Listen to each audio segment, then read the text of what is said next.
샌프란시스코 자이언츠는 3연패를 탈출해야만 했습니다. 메이저리그 최하위 팀을 상대로도 3대4로 패배했다는 사실은 전력의 한계라고 해석해야 합니다. 7회까지 리드하던 상황에서 마무리 불펜을 등판시켰는데 역전패를 허용해버렸으니 충격적이었습니다. 하필이면 멜빈 감독은 이 연패 상황에서 이정우가 꼭 필요하다는 것을 인지하면서도 이정우에게 휴식을 주는 결정을 했다가 예상치 못한 일이 발생했고 8회 대타로 출전했지만 안타를 생산하지 못하면서 8경기 연속 안타 기록도 중단되고 팀에 도움도 되지 않아 매우 허무한 경기 결과가 되고 말았습니다. 거기에다 라이벌팀은 연승을 기록하고 있는데 샌프란시스코는 3연패를 당하면서 승률도 6할 이하로 떨어졌고 다저스와의 격차도 2.5게임으로 벌어졌습니다. 다행스러운 점은 그래도 여전히 희망은 존재한다는 것입니다. 샌프란시스코가 콜로라도와 아직 3번의 경기를 치러야 하기 때문에 모두 승리한다면 상황이 달라질 수 있습니다. 그리고 이제 다시 이정우도 라인업에 복귀했으니 팀 평균 타율도 상승하지 않겠습니까?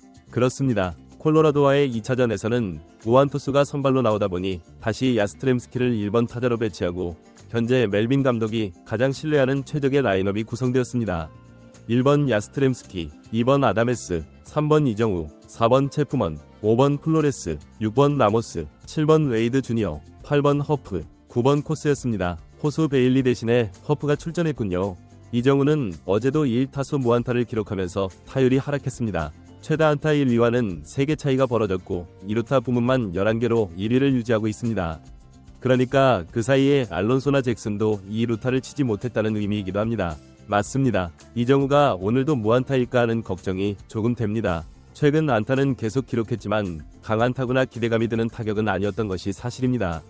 그리고 오히려 메이저리그의 상위급 투수들과 맞닥뜨릴 때마다 타이밍이 잘 맞지 않는 것 같았습니다. 아니면 이정우가 미국 전역 방송을 통해 뛰어난 타자라는 평판이 퍼지다 보니 상대팀들이 더욱 분석하고 약점을 찾아내고 있는 것은 아닌지 궁금합니다. 우선 좋은 공은 절대 주지 않겠다는 전략이 가장 두드러지고 이정우가 어떻게든 타격하려고 하면서 스트라이크 존을 벗어난 공에도 스윙을 하게 되어 문제가 발생하고 있습니다.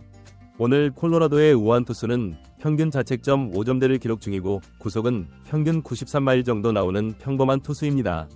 이런 투수와 맞닥뜨릴 때 개인 기록을 향상시킬 기회가 될 텐데 과연 이정우는 오늘 좋은 타격을 선보이게 될까요?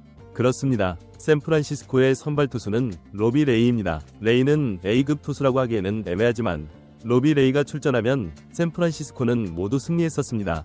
행운을 가져다주는 투수인 셈이죠. 그리고 객관적으로도 승리할 확률이 높은 경기인데 레이가 선발이라면 그냥 승리를 확신해도 좋을 것 같습니다. 샌프란시스코는 5월인데도 꽤 쌀쌀했습니다. 기온이 영상 12도였습니다. 금요일 저녁임에도 관중이 많지 않았고 아이들은 비닐을 덮어쓰고 있을 정도로 추웠습니다. 이맘때쯤이면 보통 20도는 넘기기 마련인데 이것은 샌프란시스코만의 문제가 아닙니다. 한국도 지금 5월 3일인데 현재 기온이 11도입니다. 그렇습니다. 작년 같은 기간에는 기온이 24도까지 올라갔고 선수들도 경기하기에 매우 좋은 날씨였어야 하는데 올해는 유독 심한 것 같습니다. 그리고 샌디에고와의 경기를 포치른 후 오라클 파크의 분위기를 경험해보니 왜 이렇게 조용한지 의아했습니다. 맞습니다. 샌디에고 경기에서는 1회부터 팬들이 함성을 지르며 분위기를 고조시키는데 오라클 파크는 정말 조용합니다. 마치 중립경기장에서 경기하는 것처럼 말이죠. 레이는 특유의 기합 소리와 함께 1회를 무사히 마무리했고 1회 말 이정우가 원아웃 1루 상황에서 타석에 들어섰습니다. 하지만 이번에도 인상적인 활약을 보여주지 못하고 아웃되고 말았습니다. 2회는 양팀 모두 0대0으로 어제처럼 또 투수전인가 싶었는데 콜로라도 투수가 생각보다 강했던 것은 아닙니다. 2회에 플로레스의 2루타를 시작으로 대거 3득점을 기록하면서 좋은 출발을 보였습니다. 문제는 이정우가 3회 초에 선두타자로 나서서 헛스윙 삼진으로 무기력하게 아웃되고 2타수 무안타가 되면서 힘이 빠지게 되었습니다.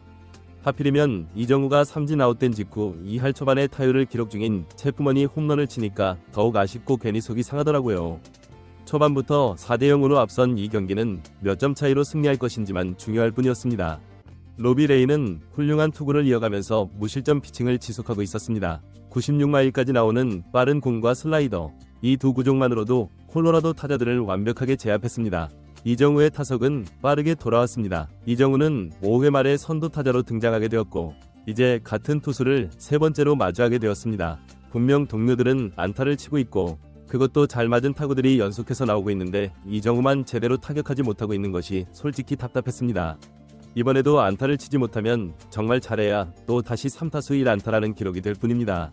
그렇습니다. 그 마음을 현지 팬들도 이해하고 있는지 이정우가 타석에 들어서자 응원 소리가 한층 더 커졌습니다. 이정우를 격려하고 저 또한 위로하고 힘을 불어넣는 듯했습니다. 이정우는 낮게 들어오는 슬라이더 초구를 즉시 공략하면서 안타를 기록하게 되었습니다. 의심했던 제가 조금 미웠는데 이정우는 투수를 세 번째 만날 때 타율이 무려 4할 5푼까지 상승합니다. 두 번째 대결에서는 유독 약한 모습을 보이는데 세 번째 만남에서는 정말 타율이 급격히 높아집니다. 이정우는 메이저리그에서 활약한 지 이제 약 3달 정도 경험한 선수입니다. 그래서 처음 상대하는 투수들이 대부분이죠. 그 상대 투수들에게 익숙해질수록 더 좋은 성적을 거둘 수밖에 없다는 것이 전문가들의 분석입니다. 문제는 이정우가 안타를 쳤지만 후속 타자들의 안타가 이어지지 않아 3타수 1안타로만 만족해야 했습니다. 로비 레이는 7회까지 무실점 투구를 펼치면서 평균 자책점을 3점 초반까지 낮추었습니다. 이정우는 8회 말에 선두타자로 마지막 타석에 들어서게 되었습니다. 이미 투수가 교체되었기 때문에 변명처럼 들릴 수 있지만 또다시 처음 보는 투수를 상대하게 됩니다. 초구는 크게 빗나갔습니다. 한눈에 봐도 제구력이 좋은 투수가 아니라는 것이 느껴졌죠.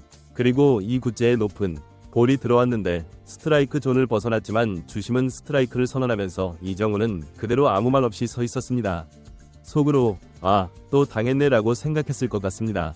이정우는 3구째에 즉시 스윙을 했지만 안타깝게도 정확히 맞추지 못하고 2루 땅볼로 아웃되었고 선발 6경기 연속 4타수 1안타 기록을 세우게 되었습니다. 4타수 1안타면 타율이 2할 5푼이거든요. 이것은 이정우에게 기대하는 타율이 아닙니다. 맞습니다. 7번째 경기에서도 아쉬운 활약을 보였기에 안타수가 증가한 것만으로도 만족해야 했습니다.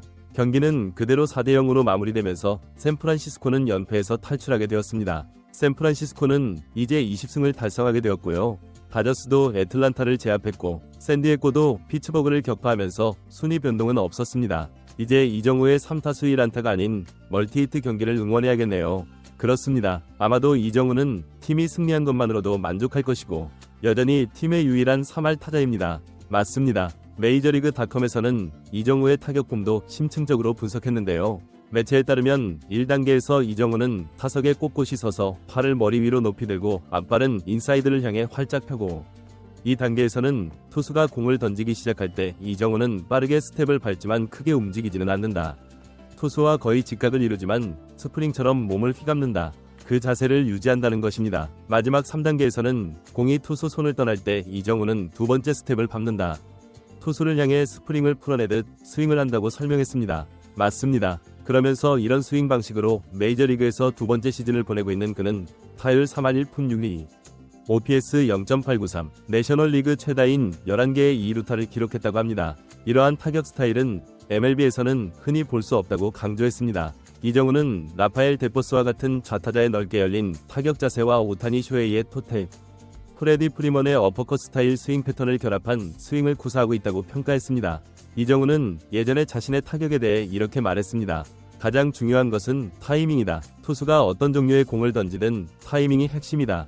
타이밍이 좋으면 다양한 구종에 대해 정확한 컨택을 구사할 수 있다. 아버지는 나에게 야구하는 방법을 전혀 가르쳐주지 않았다. 타격품도 내가 스스로 개발해낸 것이다. 아버지와 나는 스윙할 때 서로 다른 동작을 한다. 내가 독자적으로 생각해낸 것이다. 라고 했던 인터뷰까지 소개되었습니다.